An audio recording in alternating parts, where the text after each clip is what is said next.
Let's talk about why the Lord chose Abel's offering over Cain's. A lot of people ask, why did God choose Abel over Cain? And it's a great question, so let's dive into it. And if you don't know the basic story of Abel and Cain, I'm going to place it right here so you can know, but it is in Genesis. So Abel's offerings obviously pleased God, while Cain's did not.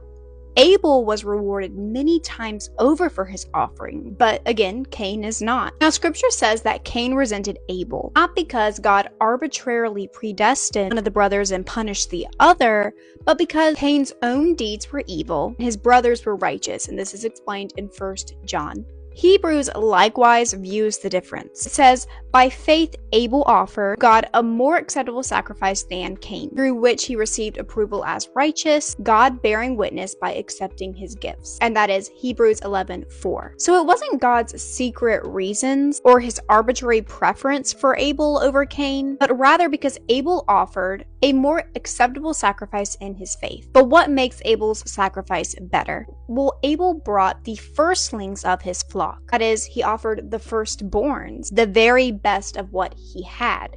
But Cain, on the other hand, does not offer God the first fruits of his harvest. Instead, he simply gives him an offering by the fruit that was on the ground. This is a difference in both faith and works. By faith, Abel gives God everything, while Cain simply does not. And this is how the early Christians understood this. St. John Chrysostom observed that Abel's piety is demonstrated by the fact that he did not just, offer up any one of his sheep, but one of the firstborn, that is, from the valuable and special ones. Whereas in Cain's case, nothing of the kind was suggested. And Genesis 4:3's description of Cain bringing an offering of the fruit of the ground emphasizes this lack of care. Now, we actually see something similar in the New Testament. Ananias and Sapphira. They sold a piece of property and kept back some of the proceeds, but they brought only a part of the proceeds to the land at the apostles' feet. But they pretended that that was the entire value of the sale that they had been given. Because of their deception, they were struck dead. Scripture tells us not to just give God the bare minimum, whatever fruit you have left over lying on the ground, but to instead give the first of the first fruits of the ground. In Exodus it says, you shall bring this to the house of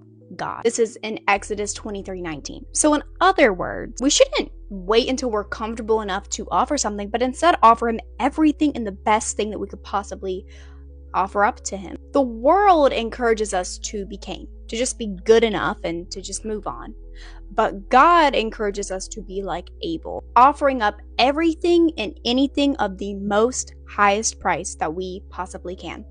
I hope this was able to answer this question about why God chose Abel over Cain, and I hope that you all have a blessed day.